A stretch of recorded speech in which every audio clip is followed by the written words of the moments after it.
Hello दोस्तों, मैं हूं आपका दोस्त एडवोकेट शिवेंद्र प्रताप सिंह। आज हम आपको बताएंगे माननीय इलाहाबाद हाई कोर्ट के एक ऐसे दमदार जजमेंट के बारे में जिसमें 376 की एफआईआर को क्वैश कर दिया गया।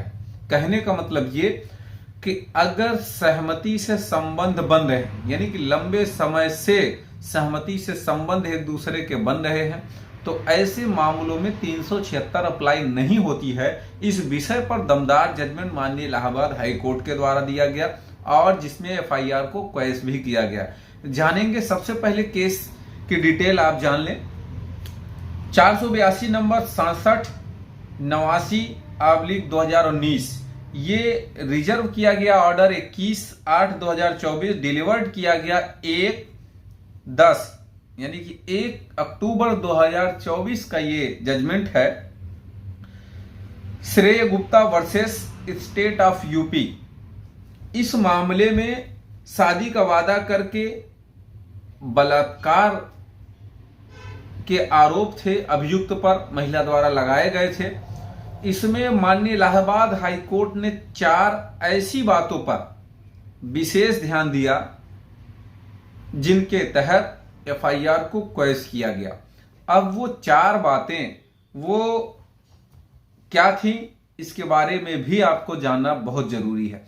सबसे पहला तो न्यायालय ने पाया कि रिश्ते की प्रकृति, जो रिश्ते की प्रकृति थी वो क्या थी, तो इसमें दोनों पक्षों के बीच काफी समय से आपसी सहमति से संबंध बन रहे थे और धोखे या जबरदस्ती का कोई भी प्रमाण इस केस में माननीय हाईकोर्ट को नहीं मिला जिसमें यह दिख रहा हो कि धोखा दिया गया, शादी का वादा किया गया या धोखे से वादा करके शारीरिक संबंध बनाया गया या जबरदस्ती का कोई प्रमाण ऐसा इसमें नहीं दिख रहा था।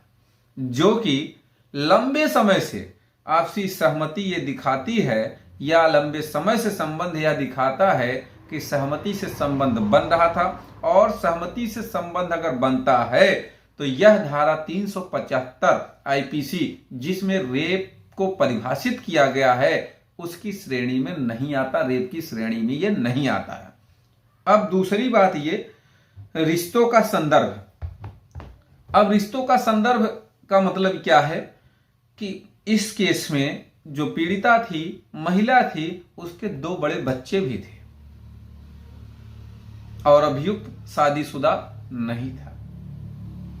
पीड़िता के 2 बड़े बच्चे थे और अपने पति की अक्षमता के कारण कई वर्षों से प्यार और मोह के कारण रिश्तों में ये आई थी। तो गुमराह की कोई बात नहीं है क्योंकि वह खुद शादीशुदा थी।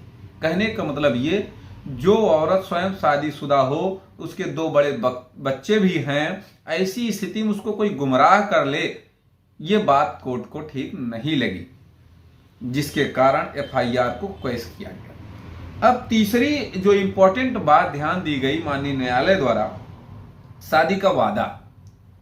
न्यायालय ने पाया कि जांच की कि आरोपी या पति की मृत्यु के बाद ये पीड़िता का कहना था कि आरोपी ने पीड़िता से ये वादा किया था कि उसके पति की मृत्यु हो जाने के बाद वह उससे शादी करेगा। तो न्यायालय ने सीधा इस बात को यह कह दिया कि ये बेकार का बहाना है। भाई सही भी बात है कि कोई भी व्यक्ति किसी महिला से यह वादा करेगा कि जब तुम्हारे पति की मृत्यु हो जाएगी उसके बाद हम दोनों शादी कर लेंगे, तो ये आरोप लगाना या ये बहाना नहीं तो क्या है। तो इस बात को कोर्ट ने बहाना बताया और बेकार बहाना बताया। ये बात आरोप लगाया गया था अभियुक्त पर। चौथी और इंपॉर्टेंट बात, प्रभाव और जबरदस्ती। आरोपी महिला से बहुत छोटा था तो जबरदस्ती का तो यहां भी कोई सवाल नहीं है। आर्थिक रूप से महिला के परिवार पर निर्भर था, जिससे पता चलता है कि महिला उस पर अनुचित प्रभाव डालती थी।